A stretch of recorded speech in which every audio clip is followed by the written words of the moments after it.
Hi అండి, అందరికీ నమస్కారం. ఏపీ టెట్ 2024 అక్టోబర్లో 7వ తారీఖు మార్నింగ్ సెక్షన్, ఈవినింగ్ సెక్షన్లో జరిగిన సోషల్ బిట్స్ ఇప్పుడు మనం డిస్కస్ చేద్దాం. ఇప్పుడు ఏపీ టెట్ కానీ, డిఎస్సి కానీ, టెట్కమ్ టీఆర్టీ ఏ ఎగ్జామ్ పెట్టినా ఈ బిట్స్ చాలా బాగా ఉపయోగపడతాయండి. చదివే వాళ్లకు బిట్స్ ఎక్కడి నుండి వస్తున్నాయని తెలుస్తుంది. చదివేసిన వాళ్లకు రివిజన్కి ఉపయోగపడతాయి. నెక్స్ట్ ఏ టెట్, డిఎస్సి ఎగ్జామ్ పెట్టినా ఈ బిట్స్ అనేవి రిపీట్ అవుతున్నాయి. సో మోస్ట్ ఇంపార్టెంట్ బిట్స్ అండి, డోంట్ మిస్. వీడియోలోకి వెళ్ళే ముందు ఒక లైక్ చేయండి. చూస్తున్న ప్రతి ఒక్కరూ ఒక లైక్ చేయండి. మీ ఫ్రెండ్స్కి షేర్ చేయండి. కొత్తగా మన వీడియోస్ చూస్తున్న వారు మన ఛానల్ని సబ్స్క్రైబ్ చేసుకోండి. వీడియోలోకి వెళ్ళిపోదాం. పరోక్ష భావ వ్యక్తీకరణ సాధనాలను మాత్రమే కలిగి ఉన్న సరైన సమూహాన్ని గుర్తించండి. ఆప్షన్ 2 అండి, mail, post card, phone call. Next, క్రింది వానిలో మురికివాడ ఏర్పడడానికి కారణం కానిది శాశ్వత నివాసాలు. ఇక్కడ మురికివాడ ఏర్పడడానికి కారణాలైతే ఆర్థిక నియంత్రణ లేకపోవడం, ప్రణాళికా లోపం, జనసాంద్రత పెరగటం. నెక్స్ట్, ఆంధ్రప్రదేశ్లోని కొండలు అవి నెలకొన్న జిల్లాలకు సంబంధించి సరికాని జతను గుర్తించండి. ఇక్కడ మనకి కొండపల్లి కొండలు ప్రకాశం జిల్లా అని ఇచ్చాడు. ఇది తప్పు ఆన్సర్ అండి. కొండపల్లి కొండలు కృష్ణా జిల్లా. కాబట్టి మనకి రైట్ అయిన కూడా ఒకసారి డిస్కస్ చేద్దాం. వెలికొండలు ఎస్పీఎస్ఆర్ నెల్లూరు, యారాడ కొండలు విశాఖపట్నం, శేషాచలం కొండలు తిరుపతి. పంచగంగ ఈ నదికి ఉపనది. పంచగంగ కృష్ణా నదికి ఉపనది. నెక్స్ట్, రాజసింహుడు అనే పేరుతో ప్రసిద్ధి చెందిన పల్లవ రాజు 2వ నరసింహవర్మ. 6వ తారీఖు మార్నింగ్ ఈవినింగ్ సెక్షన్లో జరిగిన సోషల్ బిట్స్ కూడా ఆల్రెడీ డిస్కస్ చేయడం జరిగింది. కింద వీడియోలో లింక్ పెడతాను, ప్రతి ఒక్కరూ చూడగలరు. ఆహారం పొందే హక్కు ఈ అధికరణలో ఇమిడి ఉంది. ఆర్టికల్ 21. వేసవిలో పొడి వాతావరణం, శీతాకాలంలో ఒక మాదిరి నుండి అధిక వర్షపాతం అనేది ఈ ప్రాంతపు ప్రధాన లక్షణం. మధ్యధరా ప్రాంతం. భారతదేశంలోని ఈ ప్రాంతం 1797 నాటికి బ్రిటిష్ వారి ఆధీనంలో లేదు. మైసూర్ అనేది 1797 నాటికి బ్రిటిష్ వారి ఆధీనంలో లేదు. ఇక్కడ ఆధీనంలో ఉన్నవి బెనారస్, కలకత్తా, మద్రాస్. మీరాబాయి వీరికి శిష్యురాలు. సంత్ రవిదాస్. గ్రామ పంచాయతీ ఎన్నికల్లో పోటీ చేయడానికి ఉండవలసిన కనీస వయసు 21 సంవత్సరాలు.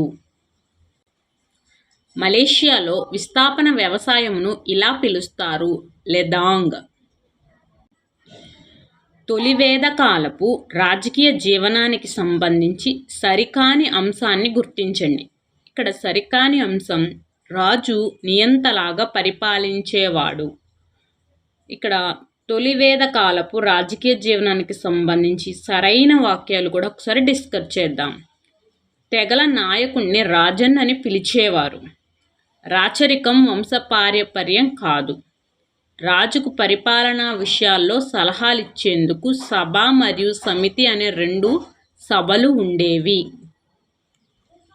నెక్స్ట్, పర్యావరణం ఎన్విరాన్మెంట్ అనే పదం ఎన్విరోనర్ అనే ఈ భాషా పదం నుండి ఉత్పన్నమైంది. ఫ్రెంచ్. భారత జాతీయ అభిలేఖాగారం ఈ సంవత్సరంలో ఏర్పాటు చేయబడింది.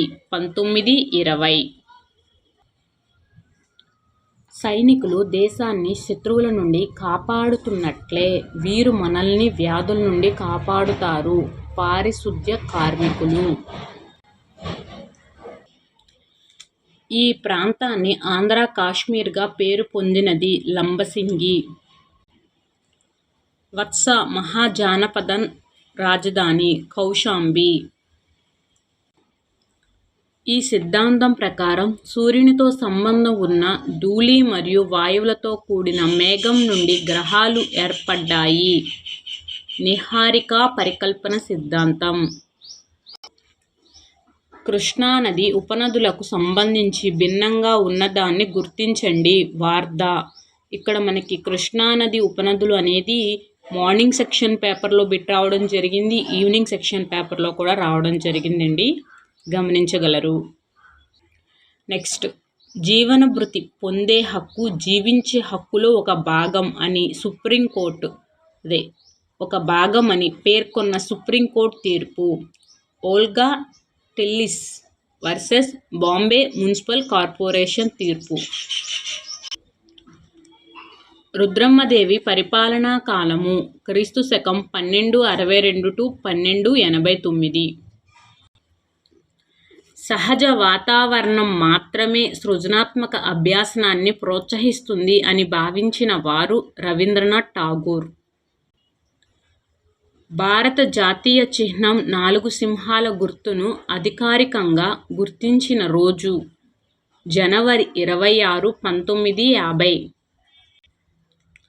సాంఘిక ఆధ్యాత్మిక కార్యక్రమాల కోసం అన్ని వర్గాల ప్రజలు సమావేశమవ్వడానికి నామ్గర్లను ప్రారంభించిన వారు శంకరదేవుడు.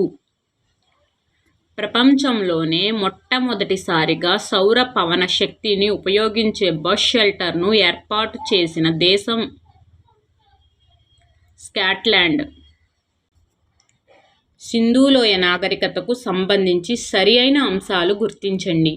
ఇక్కడ ఫస్ట్ది సరికాని అంశం అండి. వేట మరియు ఆహార సేకరణ ఆ కాలం నాటి ప్రధాన వృత్తులు అనేది ఇక్కడ తప్పు ఆన్సర్. ఇది ఆది మానవులకు సంబంధించిన వస్తుంది. ఇక్కడ సింధులోయ నాగరికతకు సంబంధించి పశువులు, మేకలు, పందులు, గుర్రాలు, కుక్కలు మరియు గాడిదలను వీరు పెంచేవారు. పత్తిని మొట్టమొదటగా పండించినది వీరే. నెక్స్ట్, అరేబియా సముద్రంలో లోతల్ నౌకాశ్రయం ద్వారా వీరు వ్యాపారం చేసేవారు. నెక్స్ట్, బాలల ఉచిత నిర్బంధ విద్యా హక్కు చట్టాన్ని భారత పార్లమెంట్ ఆమోదించిన సంవత్సరం 2009. క్రింది వారిలో రాష్ట్ర కార్యనిర్వాహక శాఖలో భాగం కాని వారు స్పీకర్. రాష్ట్ర కార్యనిర్వాహక శాఖలో భాగం కలవారు గవర్నర్, ముఖ్యమంత్రి, మంత్రిమండలి.